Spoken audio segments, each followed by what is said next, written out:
Live from the Washington, D.C. area, it's the Inside Scoop. All the news that our viewers want to know. Now, here's the host. Hi folks, Cesar here with you tonight. We have a great show, so please stay for the whole thing. You're going to hear some of the information we have for you. I've got a couple guests, and we're here to talk about childhood apraxia of speech. One of my guests is Pooja Aggarwal. She's the owner and clinical director of Progressive Speech Therapy.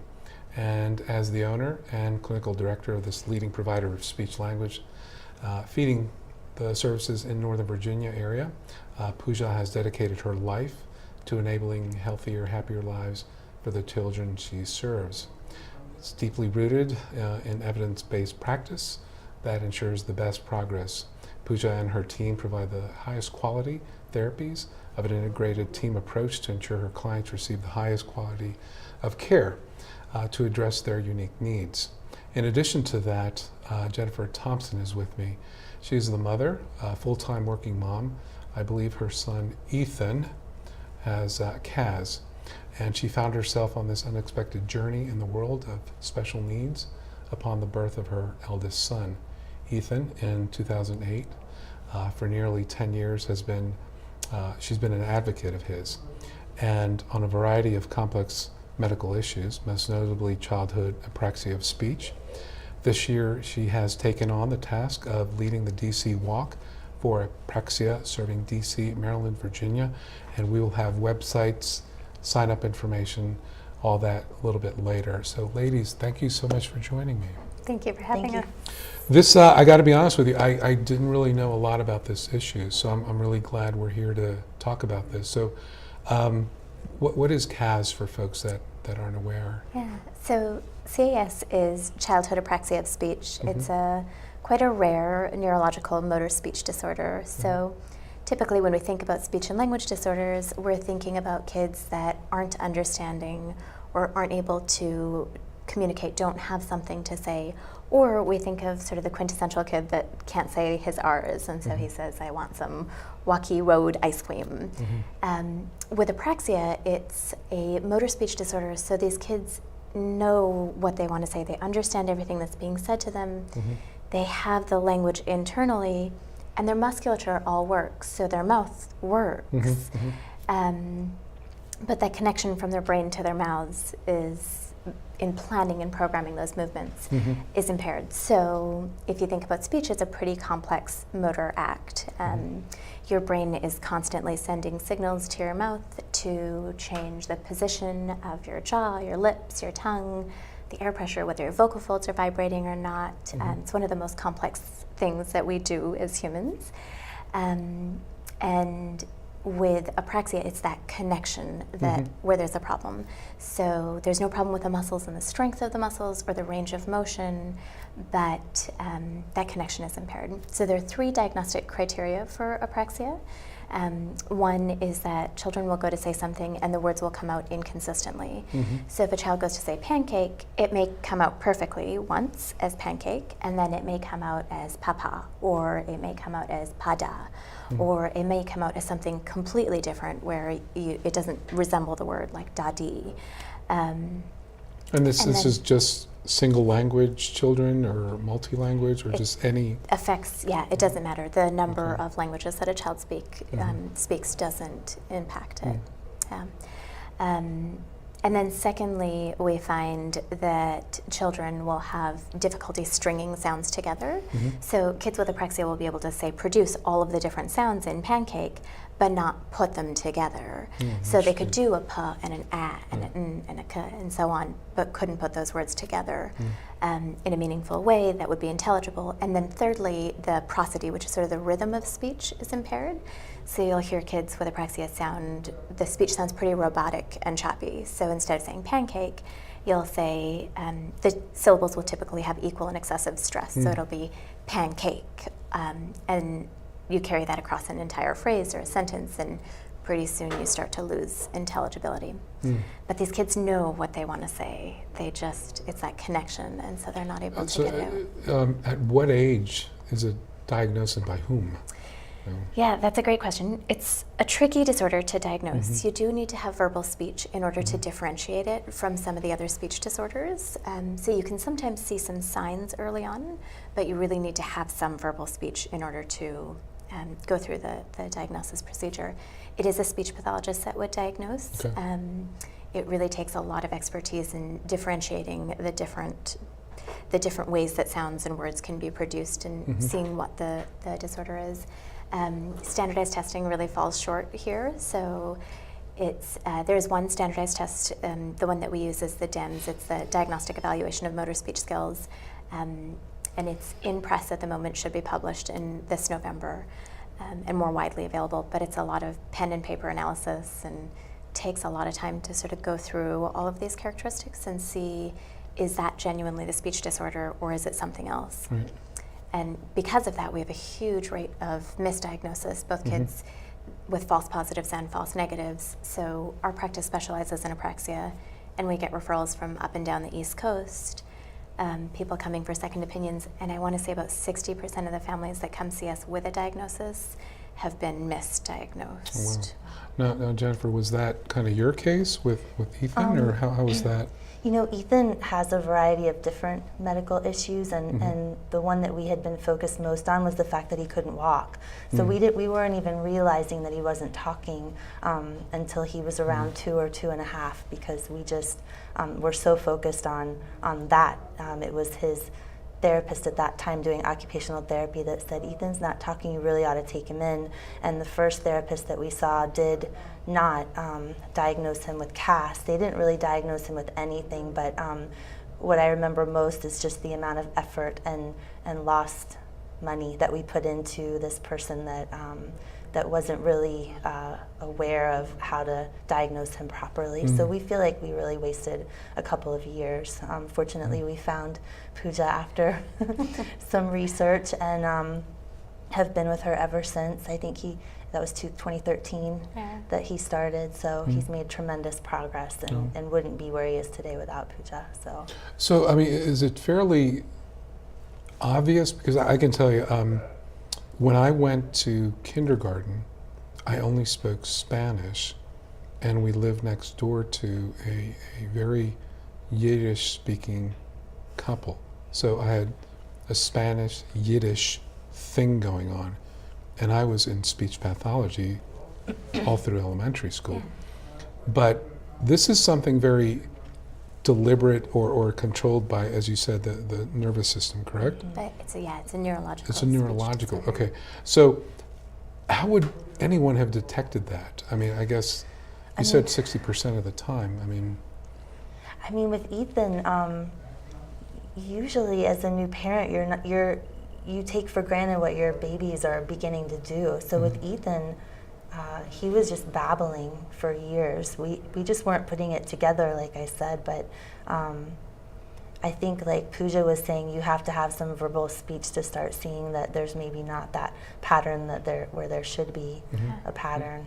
So for Ethan, he would say, go outside, for instance, and then we wouldn't hear that again for a year, if we ever heard it again at all. Oh, wow. He might have been trying to say it again, but we wouldn't have known because it was coming out so completely differently each time that we could never correlate it back to something that he said before.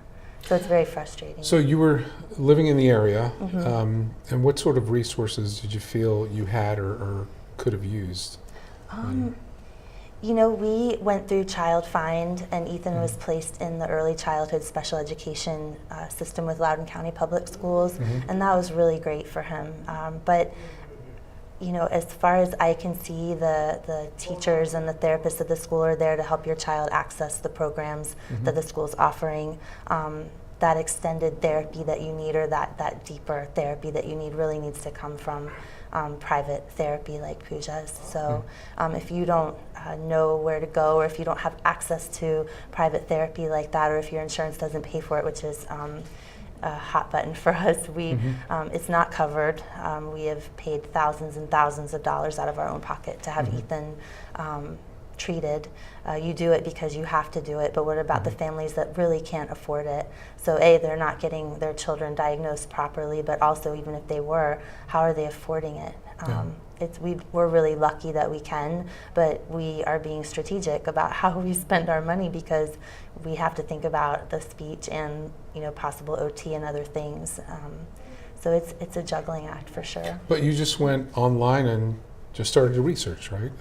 I mean, yeah, basically, yeah. And honestly, we weren't looking for Apraxia. We were looking for a good therapist with good reviews. So, but not everybody is equipped to do that or knows how to go about doing research like that. So, so how big is the segment of service providers in the type of It's thing pretty you do? small. So because apraxia is so rare, it's something that's not often even covered in graduate programs.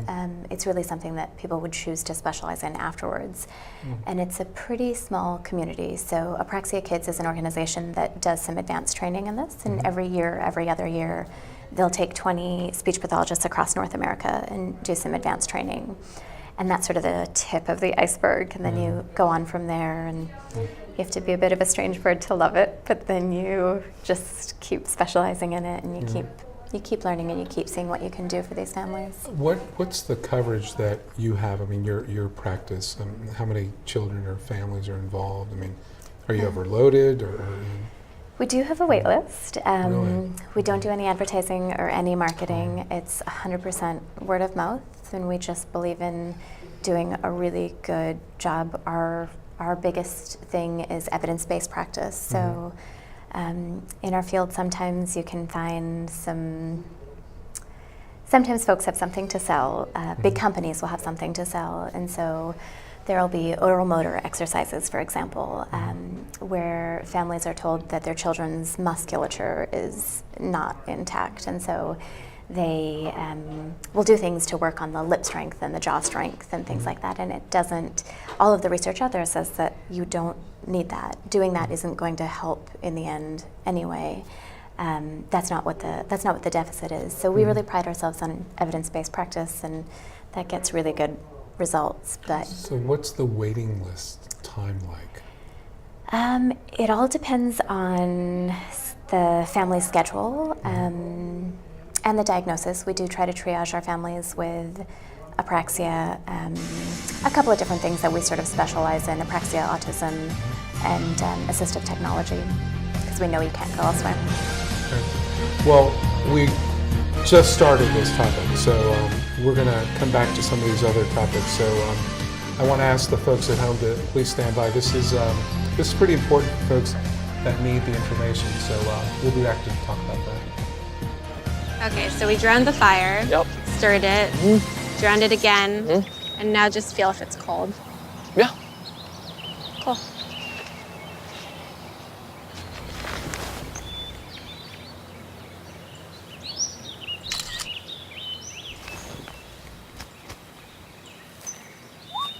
Smokey just gave me a bear hug. I know. I already posted it.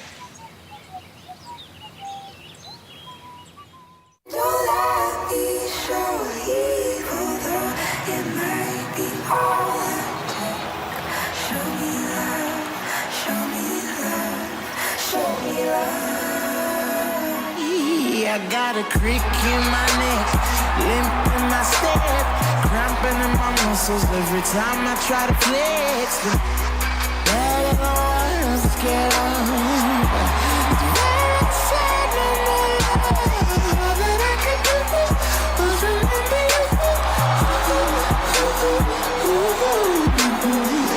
know I usually say no, but if you throw me love, I'll throw you some more.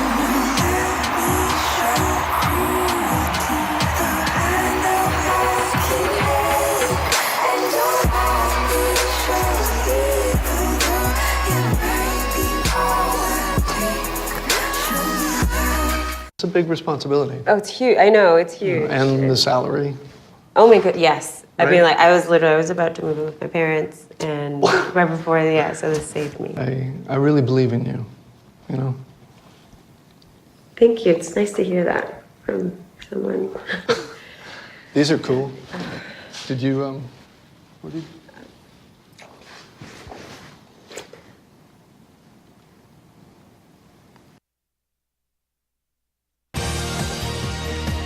We're back to the Inside Scoop. Here again, your host.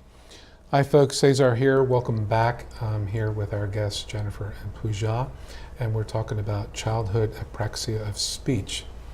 Let's talk about how this all comes to bear and sort of the process. Yeah.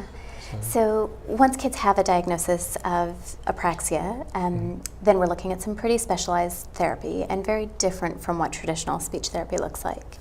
So these kids can make these sounds, but they're having trouble putting them together or coordinating those motor movements.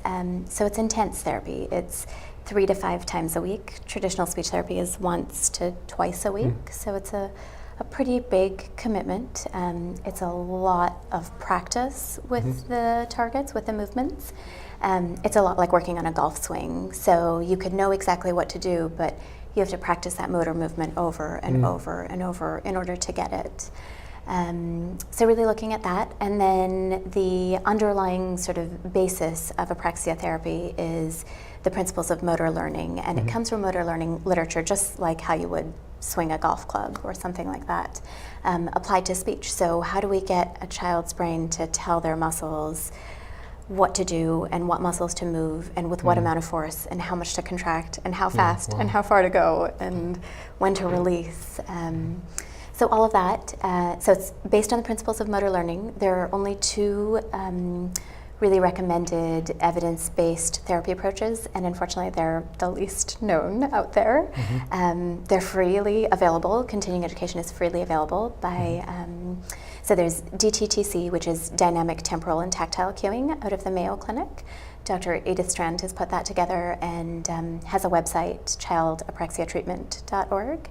And there's free education for therapists that are looking to be able to provide this service because it is so needed. And then REST, there's a group out of Australia. It's the Rapid Syllable Transition Treatment. And that's used for a little bit older children or with mild apraxia. And again, you can Google that and there's free education on that as well. But these kids really need a specialized approach in how to work on their motor speech system.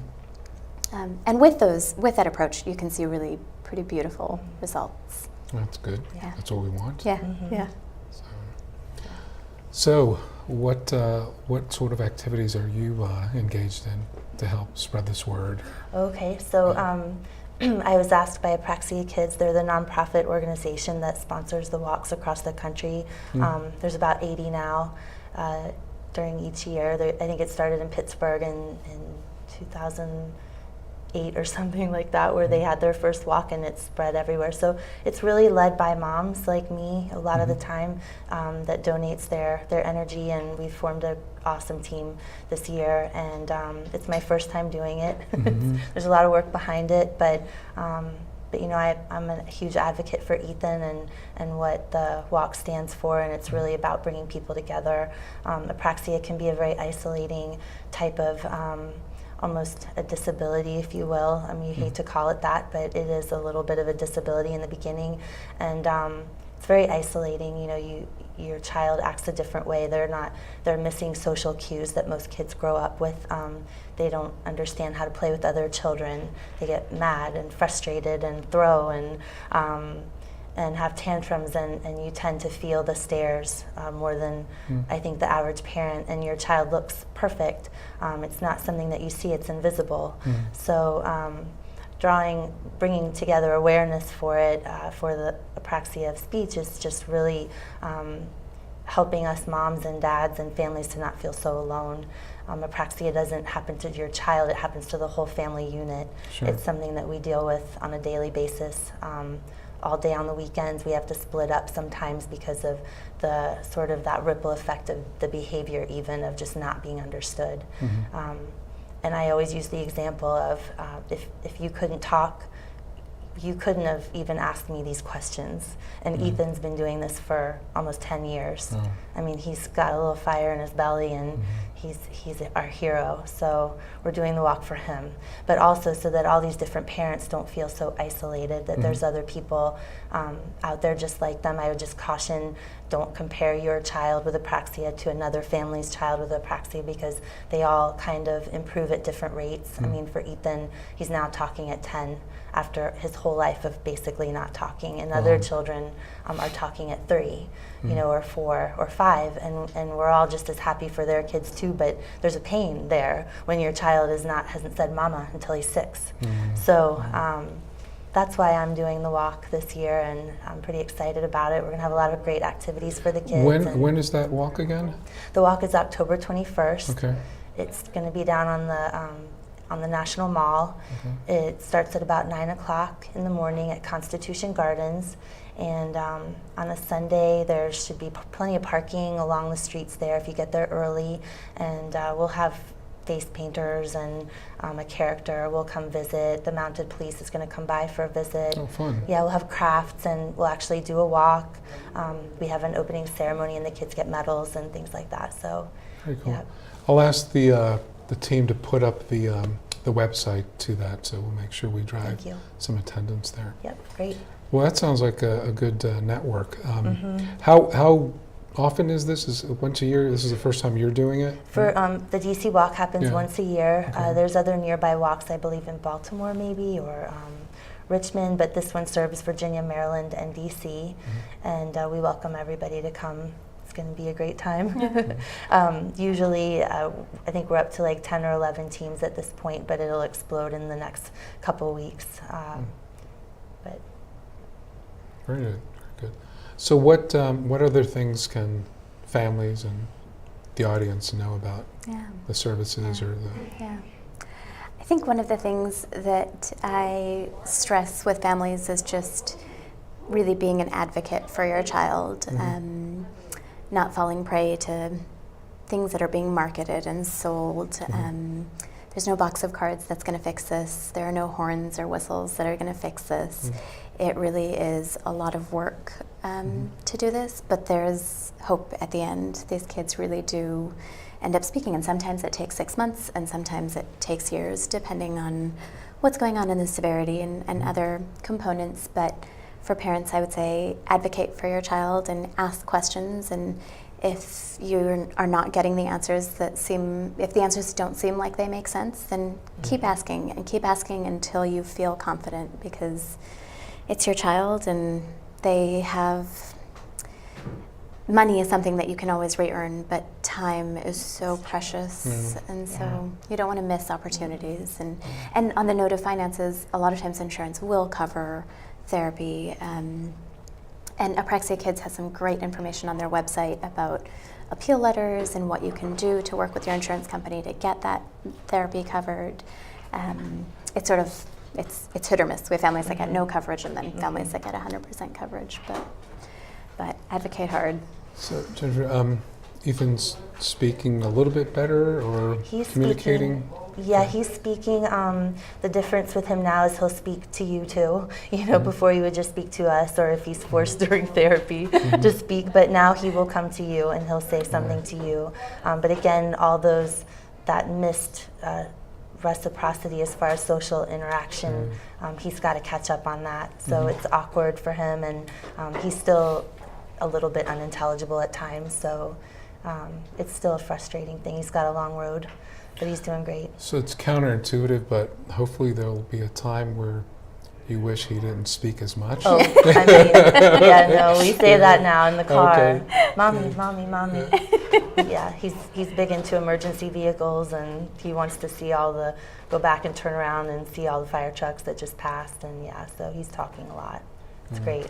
And so this is kind of what we hope for, right? Yeah, So exactly. And again, just talk about the numbers so people don't feel isolated. Yeah. It's roughly what percentage of a population in a county? Oh gosh. So it's about 3% of a speech pathologist's caseload.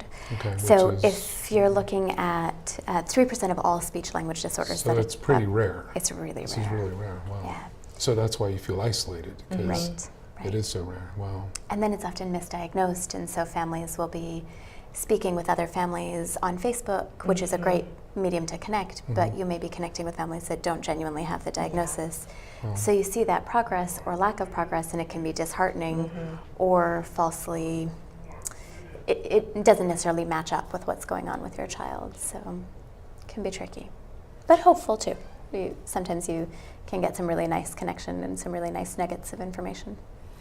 Well, what's great is folks like yourselves that actually promote the support, the services, because there's nothing worse than feeling isolated when there's no one to help, right? So I can only imagine that when you found some help, it really altered the whole trajectory of your family. Oh, for sure. So it's good to know that there are support groups and network groups out there. So I will ask that the team get that website out, and we do have a way to post that and repost it on our services as well. So while we've got a couple minutes here, just anything that we didn't cover that you want to communicate out to the audience?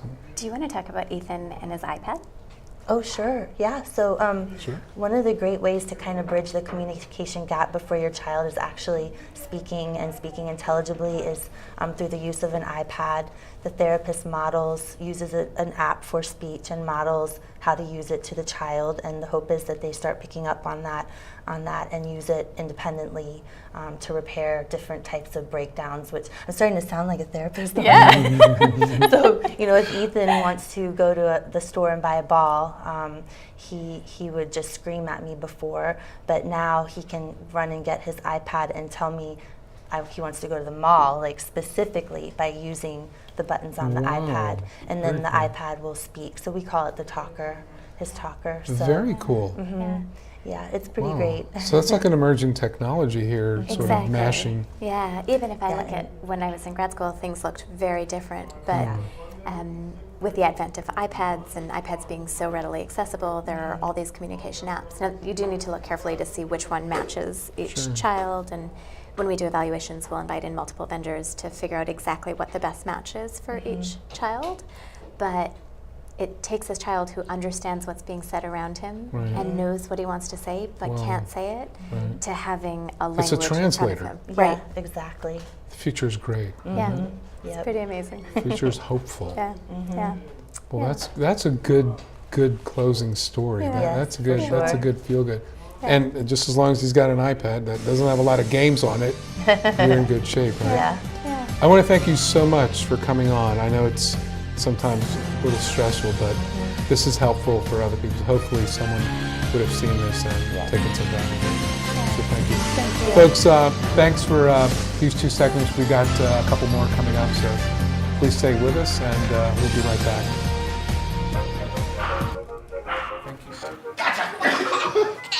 I surrender. All right, pal. Get ready for the day, buddy. Hey, Dad. Hey, Dad. Do we have a gun? What's that? Do we have a gun?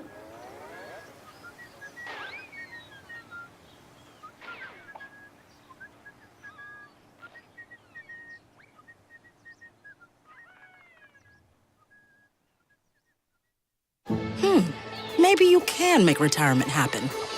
After all, you made this vacation happen. Double points with every purchase? Cleverly merging promotions. I love it. Cross-referencing travel sites. And booking all your flights with those... Vouchers. I got us bumped. They were like, oh. But now they're like... Aloha. You aced this vacation. Now get the tips you need to get on track at aceyourretirement.org. I tried Oxy at a couple of parties. I thought I had it under control. I didn't know it'd be this addictive. I didn't know how far I'd go to get more.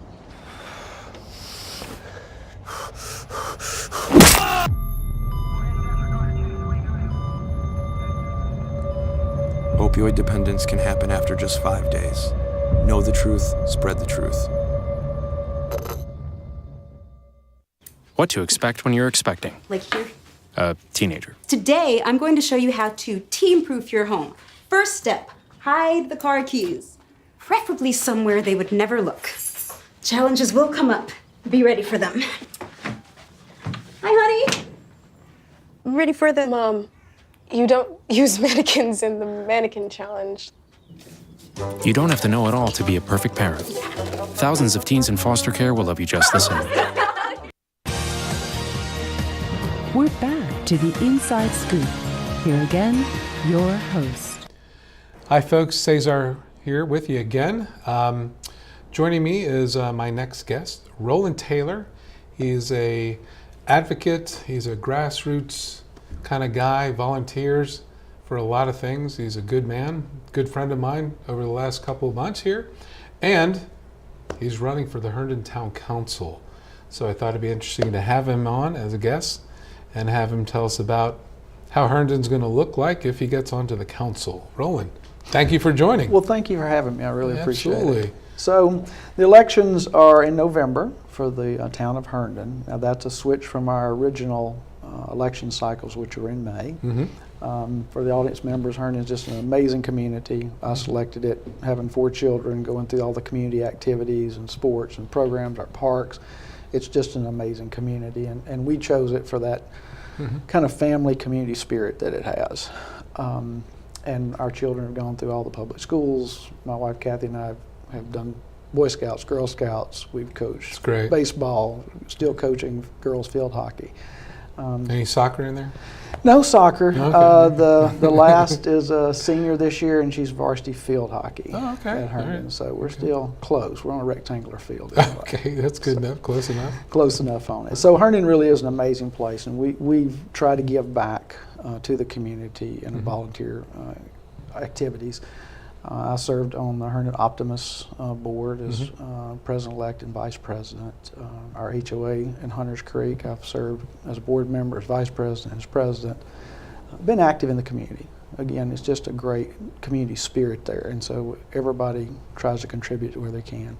And it's just a wonderful place to raise a family. Yeah, it's Herndon's unique. I call it that sort of that gem, that undiscovered gem. Right? It is, because you still feel the local hometown vibe of it. You know, it's not gotten so modern that it's lost its legacy feel that many of our older communities in Fairfax County have. And for that reason, you know, it's really wonderful, and we get a lot of young families that come there for that same reason, because of the community activities. And some of the modern areas, they don't have the park amenities or the community service organizations that have been established in the older communities. And for that reason, then there's not a lot of sporting or activities for families to participate in. It's harder for those to get established.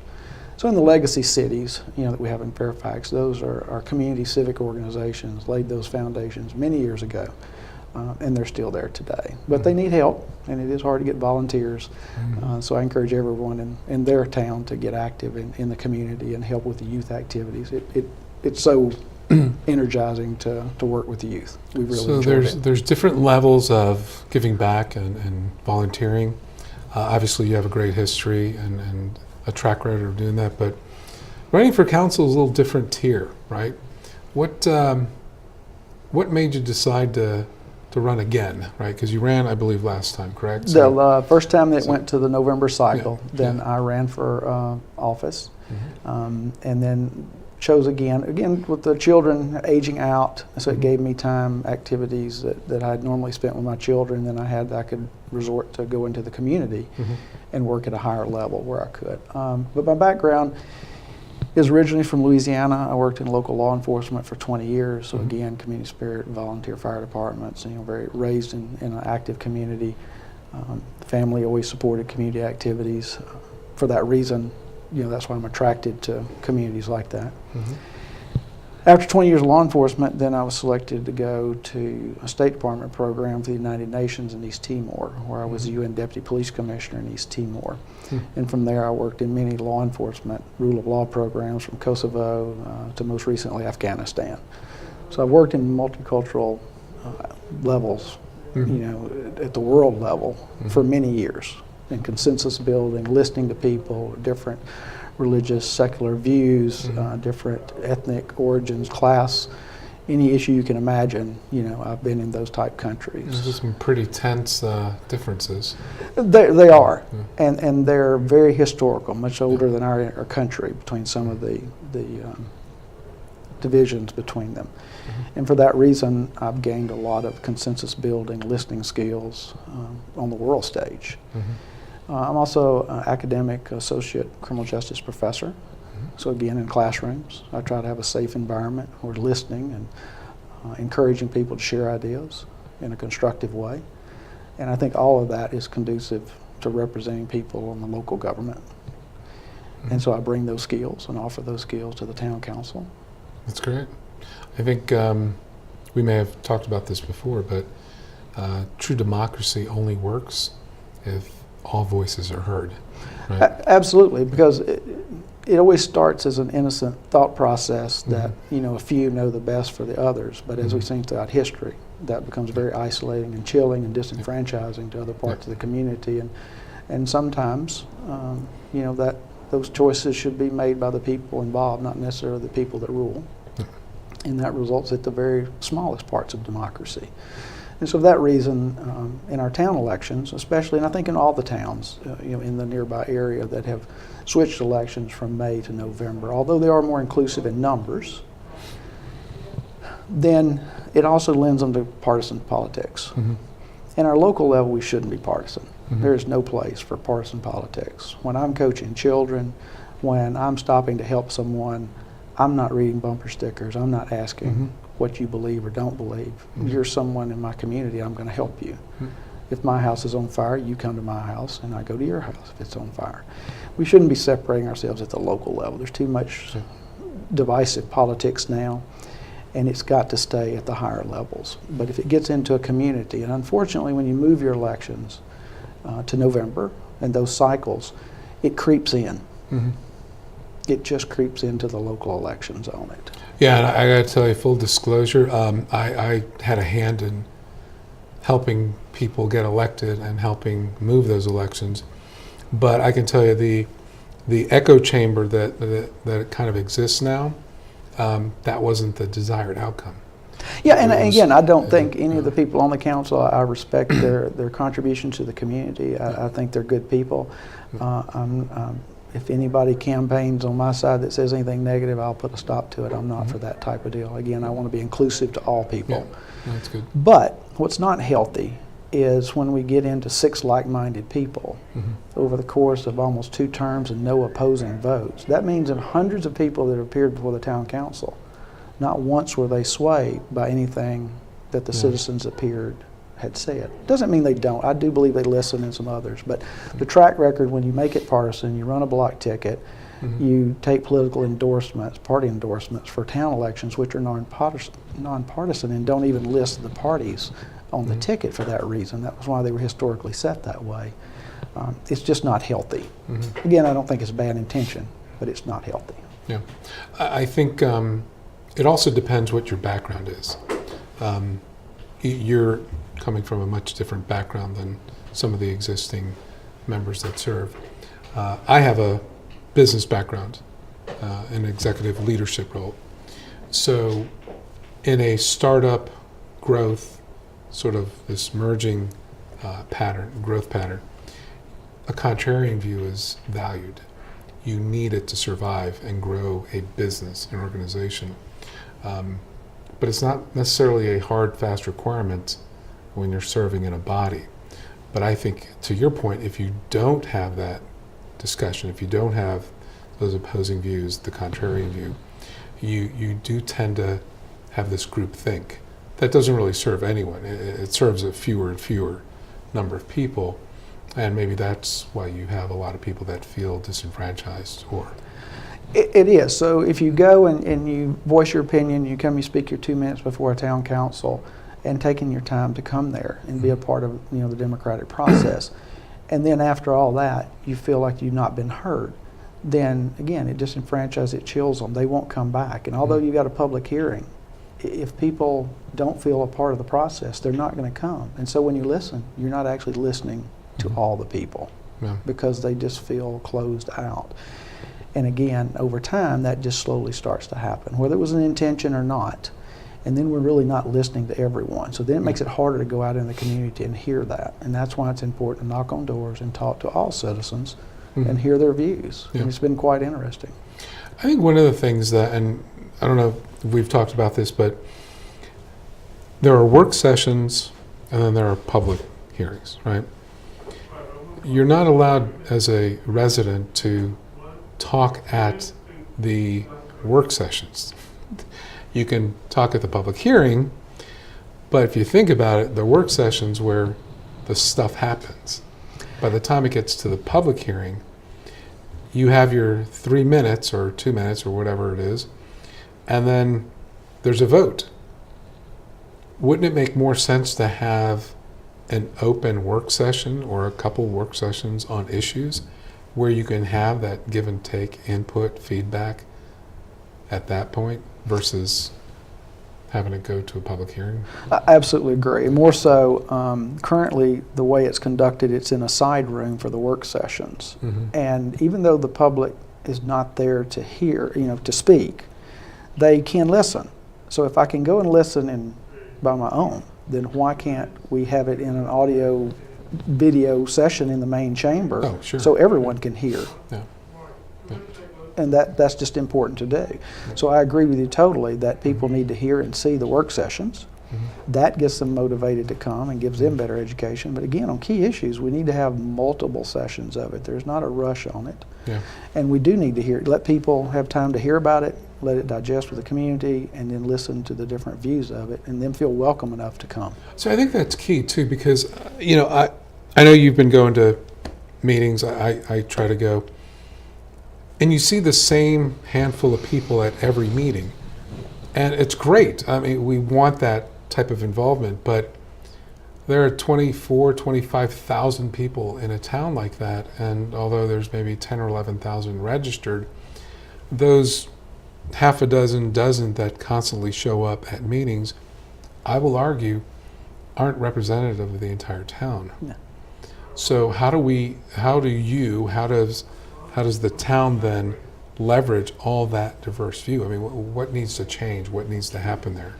Well, first and foremost, I think what hurt for all small towns was the lack of local newspapers anymore. Interesting, okay. So they don't hear it like they did before. We hear too much national news.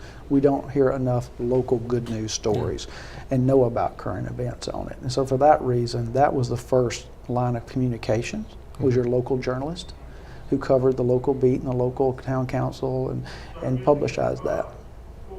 So that's what hurt first and foremost. Okay. Well, we'll pick up on that topic. Definitely want to talk about that.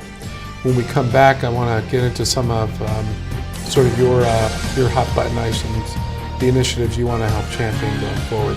Because we've talked, I kind of like your perspective on these things. So, folks, we'll be right back. Our last session here with Rowland Taylor, candidate for Herndon Town Council.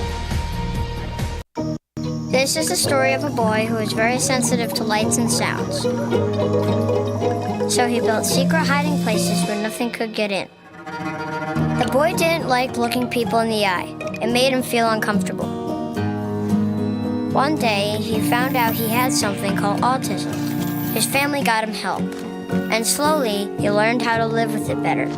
Early intervention can make a lifetime of difference. Learn the signs at autismspeaks.org.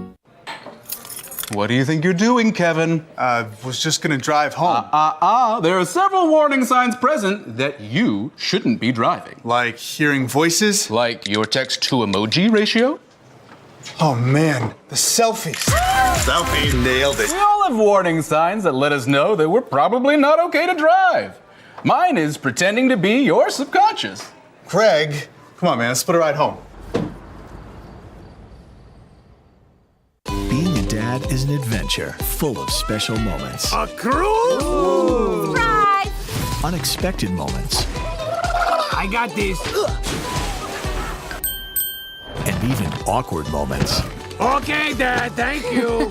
But every moment you spend with your kids, even the smallest moments, can make the biggest impact on your child's life. So take a moment to be a dad today. So, I'm kind of new here, but I've noticed a trend.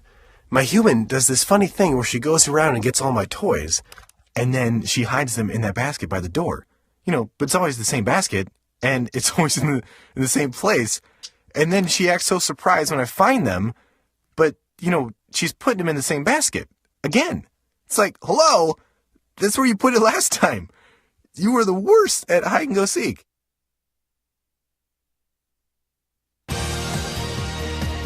We're back to the Inside Scoop.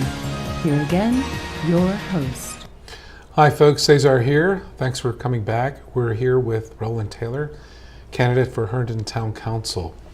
So, we were talking about the initiatives. We were going to talk about the initiatives and some of the things you wanted to champion, your hot button items. What are some of the things you'd like to see going on in the town, or just open it up to anything you want to address? Well, for me, like I said, Herndon's just an amazing community place. What we're running into now is a issue of quality of life versus quantity of taxpayers type relationship with the town councils or with government. And it is important. We want new development, and we want to see some revitalization of our downtown area, something that we've worked on for many, many years in the town. Also, we're very unique. We're one of, I think, somewhere fourth or fifth largest town in the state, as well as I think now we're actually the largest, municipality in Fairfax. So we are growing substantially. We probably have getting 2 metros. Exactly. So we've got the metro station there, and that's really unique because we'll be one of the only towns in Fairfax with that. So it makes us extremely unique. With that in mind, it's great responsibility, because the big pads that we're going to put down for construction and size are going to have a lifelong impact on our community. In the nearby area, the Reston area is just dynamic and growing, and their metro station, a new metro station in addition to Wheelie, is coming on board, and be some massive density and development over there, which is fairly conducive of where they're at, although I think many of their residents are very concerned as well. In addition to that, Herndon's adjacent to the Innovation Drive property that is actually in Loudoun County. So when you're on Route 28, there's a exit for Innovation Drive. You see the first metro station built was Innovation Drive, but yet there's really nothing on Innovation Drive. It's potentially the Amazon property, but originally it was going to be a large development. So Herndon is very much situated between 2 high-density projects going on by 2 counties. In the town, we have to be cautious of that, I believe.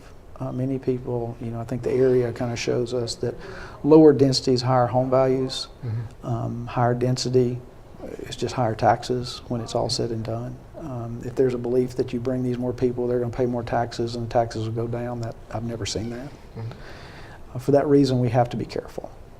We've seen on the toll road, we've seen the .com industry, we've seen a boom and a bust with office buildings that were vacant for many years, and now we're slowly getting back to a stable, IT economy, and e-commerce is becoming more stabilized. So again, we're sitting in a wonderful place, and we need to make some really great decisions, but they're long-lasting decisions. And for that reason, we just need to be cautious on how we contribute our tax funds to it. That's a good point. Real quick on the monitor, we have a call from Esther from Herndon. Wants to know what is the top priority that Herndon will be facing over the next 10 years. Over the next 10 years is going to be, like I said, I think it's right in what I'm talking about, because we're going to be squeezed between 2 high-density areas. Yeah. Currently, Herndon has traffic flow issues that stem from the fact that 606, which goes into Loudoun County through Sterling, is, if you get off in Herndon, you're avoiding the Greenway. The Greenway does not have graduated tolls. For that reason, if you go one stop, you pay the same rate as you go all the way to Leesburg. For that reason, they exit in Herndon, go 606, which is expanding and making it even more attractive. So we've become a traffic diversion, in that regard. So that's impacted us. But with 20,000 people in 2 different sides of us, that's just going to put us in a tougher situation. We don't need to make that worse by just over-densifying our town. We're going to feel the impacts of density whether we add another house or we don't. Well, it's already there now, right? Exactly. I mean, the traffic flow on Eldon, the parkway, the lights aren't synchronized. I mean, the noise is probably going to get worse as you walk around. You hear it. So she's absolutely right that, you know, there are some very important issues, and what it's going to come down to is when we get the density as it expands. Remember now, we're a legacy town. We're closed off in short boundaries. You know, 4.5, 4.9, less than 5 square miles that we're in. Without the ability to put any new parks, without any new recreation areas, any expanding green spaces, we're in a difficult situation for the quality of life for the citizens that are there now. And as every space gets filled up with more and more development, and lots are split, and more homes are built, and we seem to be on this concern about the realty inventory in a town, when we should be focused on the quality of life and the quality of our families in town. We have the wonderful trail there and bikes, and we have the Runnymede Park. We have some amazing green spaces. But as we add more people, that's going to overcrowd our parks. Again, having been a coach in many sports, the allocation of sports fields for the youth are getting critical. Plus, we don't have enough volunteers, and it's flooding us in that regard. So we're losing, you know, some of that community support. So as we overcrowd in population, we're going to overcrowd our recreation, our park spaces. If those programs can't exist and they're closed out of fields, then children lose opportunities to participate in those things. We're already expanding Herndon High School, one of the legacy schools. It's one of the last ones to get remodeled. We're very excited about it. But all of our other schools, you know, we've got portable buildings on them. And we're not going to get expansion in some of those schools for many, many years. So as a town makes a decision, they're not connected with the schools, it has an impact. Whether your children has to walk, you know, out in the cold and the rain and the wet between classes in portable buildings, you know, is that what we want to happen for our families? Like, why did you come to Herndon? You could have gone to Reston, you could have gone to Loudoun County, you could have gone to Broadlands, you could have picked anywhere in the area. You picked Herndon for a reason, and that was the target of why people came to Herndon. And that's the heart of Herndon, is that community spirit. And if we overdevelop it, that crushes that, in my opinion. Yeah, it definitely has a, Friday Night Live has that family sort of feel to it, right? I mean, just everyone goes there, and you got kids running around everywhere, of all ages, right? Absolutely. So that you're right. You got to balance that, preserve that, and manage this growth that is inevitable around us, right? Around the Herndon basis. And we have such an amazing advantage because, you know, for the residents in the Reston area, you know, they're not a public entity of their own, and so you know, they have to Not go yet. with. They want to be. I hope so one day. But again, you know, they have to fight for that density issues, and they don't have that community. Herndon, we have that. We have that capability. You know, I'm not trying to wall us off, but we do have to be careful about that expansion because it will impact the quality of family lives in Herndon if we just continuously overpopulate and overpopulate. And again, the impact will be in youth sports, activities, community activities. As we develop downtown, we're going to cut off our spaces for community. It's just going to have an impact. We've got to balance that, and I think that's the most important issue for the next 10 years. Yeah, I think in talking to folks out there, because I'm talking to folks, there seems to be some confusion, whether it's lack of communicating or lack of information, or people aren't just getting it and they own that. There doesn't seem to be like a seamless, integrated vision for all this development. It's sort of like, here's a project, here's a lot, here's a project, well, let's move on. And none of these things seem to kind of mesh. There isn't like this tapestry plan. It's just kind of like one-offs, one-offs, one-offs. Is that good long-term, or is that bad? I don't think it is, and we've tried to have a master, you know, the town, you know, over many years has tried to have a master plan and a patent book and some other things on it. What's happened, though, is most importantly, is recently with the development, is an art space building was to be incorporated into the downtown area. My position would have been for the town to build an art space. Let's just build it, own it, and design it for ourselves. Then sell the property, use that money to reimburse the town for that, and then just the developers develop within a controlled space. But when we mesh the two together, then the town has conceded from our original master plan because apparently the developers wanted more. And so therefore setbacks and easements from the road and new development just recently was put there that people see, you'll see that there's no easements virtually. The curb the sidewalk, the door of the building. There's no green space, there's no back space. You need to have easements on your main thoroughfares because at some point we're going to need some expansion room. It also is if you have to repair infrastructure, you're going to tear up those sidewalks. Those businesses will be out of business. We have to have easements and setbacks. We can't give developers every square inch. We control it, not them. Yeah, to me, that's just basic negotiations. Exactly. I mean, I just, that's why I think, you know, again, people with a business background, people not capitulating what's best for the town in lieu of what's best for the developers are going to negotiate. They have expert negotiators. That's what they do, right? They drive margin, drive the profit, right?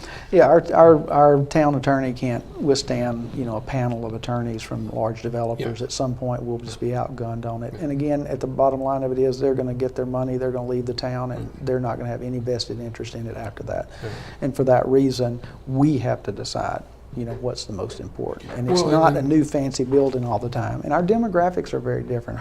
Reston has a lot more disposable income because of the type and the demographics of the people that are there. Herndon's single family. Single families don't have the same disposable income, so we're not going to get a lot of big businesses there for that reason, restaurants and others.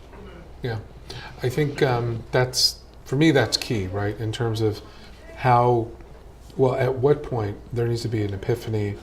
Either it's a council or someone in leadership needs to understand the gold mine that was there, that is there, and will continue to be there, that developers will flock to.